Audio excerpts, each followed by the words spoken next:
না, এই কেরানীগঞ্জের প্রত্যেকটা বাড়িতে ধানের শীষের বাম্পার ফলন হয়েছে। যারা পিয়ার পিয়ার করতেছে তাদের জনগণের সাথে কোনো সংযোগ নাই।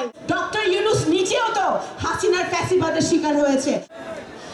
আজকে একটি কথা পরিষ্কার হতে হবে ভাইরা, গোল টেবিলে বসে এসির মধ্যে পিয়ার নিয়ে আলোচনা করা আর নিজের এলাকায় গিয়ে সাধারণ মানুষের মধ্যে মিশে জনগণের সমস্যা সমাধান করার মধ্যে অনেক পার্থক্য আছে। যারা পিয়ার পিয়ার করতেছে তাদের জনগণের সাথে কোনো সংযোগ নাই। আজকে নির্বাচনী এলাকায় যা আজকের প্রধান অতিথি আপনাদের আত্মার মানুষ, আপনাদের প্রত্যেকের সুখ দুঃখে উনি পাশে থাকে। উনি জানে আপনাদের সমস্যা কি, আপনাদের কি করতে হবে, আপনাদের উন্নয়নের জন্য কি প্রয়োজন উনি জানে। আজকে যারা পিয়ার নিয়ে চিল্লাচ্ছে তাদের বুঝতে হবে যে প্রত্যেকটি নির্বাচনী এলাকায় তারা এমন জনপ্রতিনিধি চায় যারা তাদের সুখ দুঃখ বুঝবে, তাদের পাশে থাকবে, তাদের বিপদের সময় তাদের পাশে ছিল বিগত দিনে এবং ভবিষ্যতেও থাকবে। সেই নিশ্চয়তা 17 কোটি মানুষ চায়, ভোটাররা চায়। সেই জন্যে যারা পিয়ার নিয়ে বলছেন কথা তাদের বুঝতে হবে, আমাদের বুঝতে হবে তারা শুধু কাল ক্ষেপণ করার জন্য, নির্বাচনকে বিলম্বিত করার জন্য তারা এই কথাগুলো বলছে।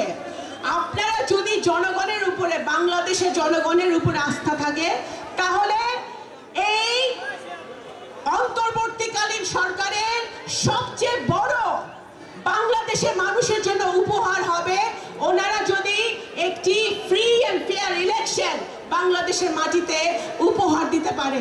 সেটাই হবে ডক্টর ইউনূসের সবচেয়ে বড় অর্জন। কারণ আজকে ডক্টর ইউনূসকে কেন দায়িত্ব নিতে হয়েছিল, কেন ইমার্জেন্সি সময় তাকে দায়িত্ব নিতে হয়েছিল? ডক্টর ইউনূস নিজেও তো হাসিনার ফ্যাসিবাদের শিকার হয়েছে, তার অত্যাচারের শিকার হয়েছে। তাকে কেন দায়িত্ব নিতে হয়েছিল?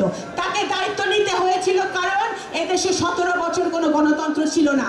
গত বছর যারা মৃত্যুবরণ করেছে ভাই বোনরা, আমাদের ইয়াং জেনারেশন 18 বছরের ছেলে ভাই বোনরা যারা ভোটার হয়েছে তারা গত 2018 সালে ভোট দিতে পারে নাই। 2014 সালে বিনা ভোটের নির্বাচন আমরা দেখছি, সেখানেও আমাদের ইয়াং জেনারেশন ভোট দিতে পারে নাই। সুতরাং আওয়ামী লীগের এই 15 বছরের সময় আমাদের বাংলাদেশের যারা নতুন ভোটার তারা একজনও ভোট দিতে পারে নাই। হিন্দু, বৌদ্ধ, মুসলমান নির্বিশেষে সকল ধর্মের লোক, সকল বর্ণের লোক গণতন্ত্র থেকে বঞ্চিত ছিল, ভোট দেওয়া থেকে বঞ্চিত ছিল। আজকে সেটাই আমাদের প্রতিষ্ঠিত করতে হবে। আজকে যদি আমরা গণতন্ত্রের পথে হাঁটতে থাকি, হাঁটা শুরু করি, আমাদের সব সংস্কার এমনিতেই আমাদের হতে থাকবে। আমাদের একটি কথা মনে রাখতে হবে, শেখ হাসিনা খুবই পরিকল্পিতভাবে আওয়ামী লীগ প্রত্যেকটি গণতান্ত্রিক প্রতিষ্ঠানগুলো ধ্বংস করেছিল। প্রত্যেক নির্বাচন কমিশন থেকে শুরু করে, আইনের শাসন থেকে শুরু করে, জুডিশিয়ারি, বিচার বিভাগ সব ধ্বংস করেছে। এগুলো যদি ঠিক করতে হয় তাহলে একটি গণতান্ত্রিক সরকার, জনগণের দ্বারা নির্বাচিত গণতান্ত্রিক সরকার দরকার।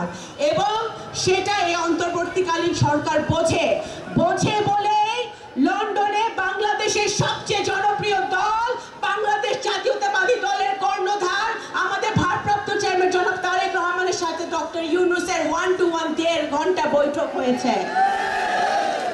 এটাতে আবার অনেকের গা জ্বলে গেছে, অনেকে অনেক কথা বলতেছে, কিন্তু মনে রাখতে হবে সেই দল এদেশে যতবার গণতন্ত্র ব্যাহত হয়েছে, যেই দল এদেশে যতবার মানুষ বিপদে পড়েছে, এই দলই বাংলাদেশ জাতীয়তাবাদী দল মানুষের পাশে এসে দাঁড়িয়েছে, দেশের বিপদে দেশের পাশে এসে দাঁড়িয়েছে।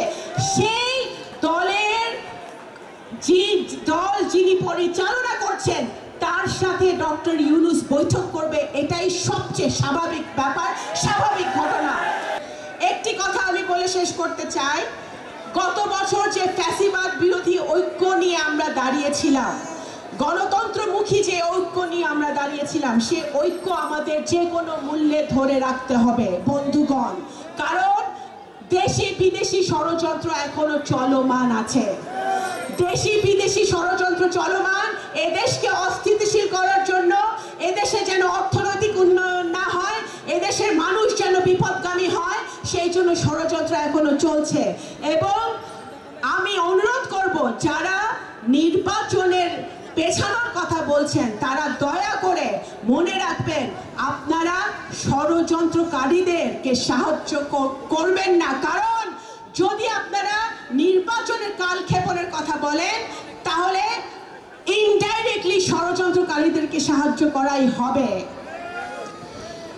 আজকে এই সমাবেশে আমাদের একটাই প্রত্যয় থাক, যে আমাদের দেশনেত্রী বেগম খালেদা জিয়া, জনাব তারেক রহমান যে সংস্কারের কথা বলেছেন, যে 31 দফা দিয়েছেন, শহীদ জিয়ার যে 19 দফা, সেই 19 দফার আলোকে সেই 31 দফা নিয়ে আমরা ঘরে ঘরে এগিয়ে যাব।